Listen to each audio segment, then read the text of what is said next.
I woke up that morning with a flutter in my chest, feeling that this would be the best day of my life.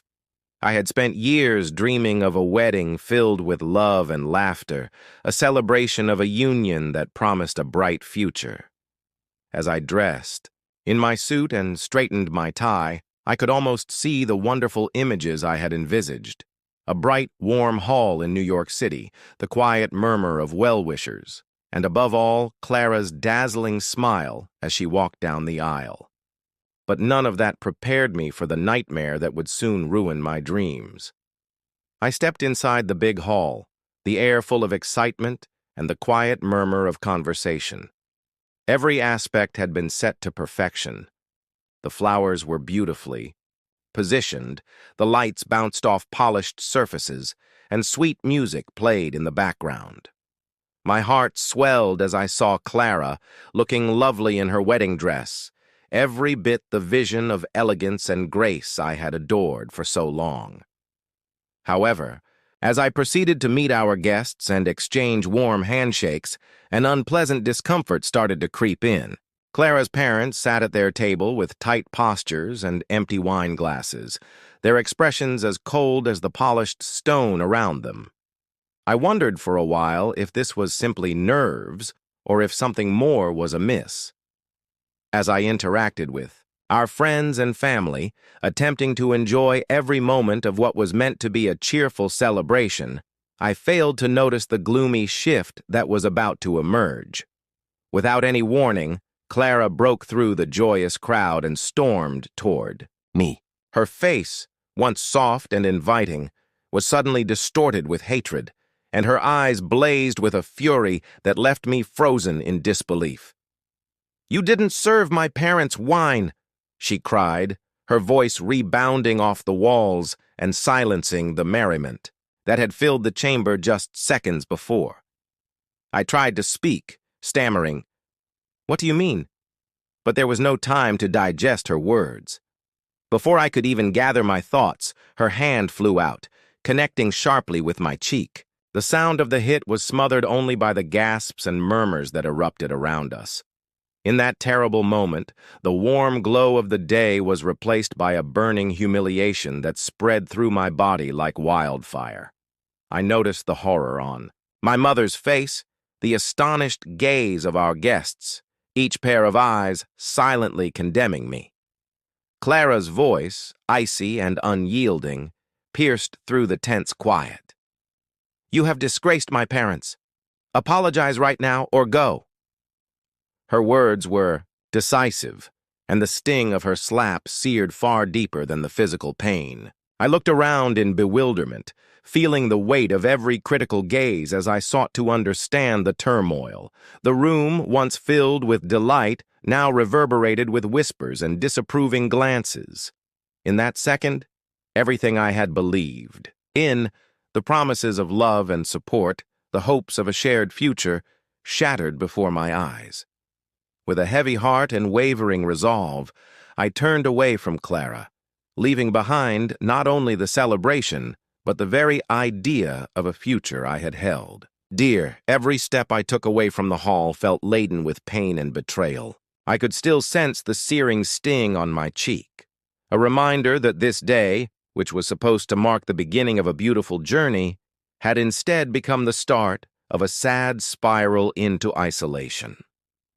The dazzling lights of New York City merged into a dim mirror of shattered dreams, and I was left alone, with a confused mind and a heart that ached with each breath. I pondered how a day meant to bring joy could turn so devastatingly wrong. And with each passing moment, the bitter truth set in. My wedding had become my worst nightmare. I kept walking through the crowded streets, my head racing with questions and my heart heavy with grief. I had expected joy and love, but unfortunately I was presented with harsh reality. A reality where the promises of yesterday were replaced by the sting of betrayal. The sight of Clara's outraged face, the sound of her accusation, and the harsh slap all looped in my mind like a vicious cycle. In that moment, I realized that, Even the most ideal plans could be ruined in a single instant, leaving nothing but a path of pain and remorse. This day, meant to be the start of forever, had ended in a way I never imagined possible, and I knew that nothing would ever be the same again. I knew that by revealing my truth, I was setting in motion a chain of circumstances that could no longer be reversed. The hours that followed were some of the longest of my life. Every ring of my phone sent a bolt of worry through me, but I stayed, silent, refusing to be lured back into the loop of deception that had destroyed our relationship. I kept recalling the day of the wedding, the sound of her words, the shock of her slap, the judgment in every observer's eyes. I allowed myself to experience every ounce of that pain. It was in that painful awareness that I found the strength to let go of what was left of my confidence in her. As midnight approached, the anger and anguish slowly began to mix into a resolve to take control over my destiny. I knew that this was my breaking point. The moment I determined to no longer be a victim of Clara's falsehoods. I promised myself that I would use this anguish as a stepping stone towards reconstructing my life on my own terms, free from the shadows of deceit and betrayal. In that calm, lonely moment, I recognized that breaking point was not the end, but the beginning of a new chapter. A chapter where I would no longer allow anyone to twist my reality. The message I had sent was simply the first step in regaining my voice, my dignity, and my life. As I sat there, feeling the quiet hum of the metropolis outside and the quiet resolve forming in my heart, I realized that even though the agony was genuine, I was ready to face the future, equipped with the truth and a determination that no amount of gaslighting could ever break.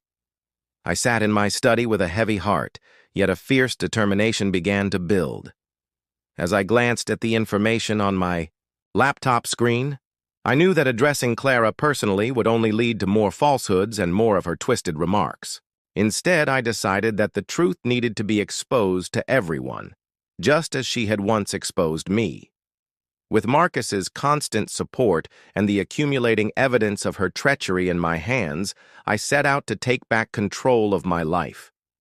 I began to plot a gathering that would serve as the platform for my revelation. I spent hours on the phone and behind my computer, inviting friends, family, and even a handful of Clara's closest confidants, those who had seen the real her, the woman who had hidden behind a facade of charm and tenderness. I carefully arranged the aspects of the event, choosing a familiar site where everyone would feel comfortable, where the mood would be charged with truth.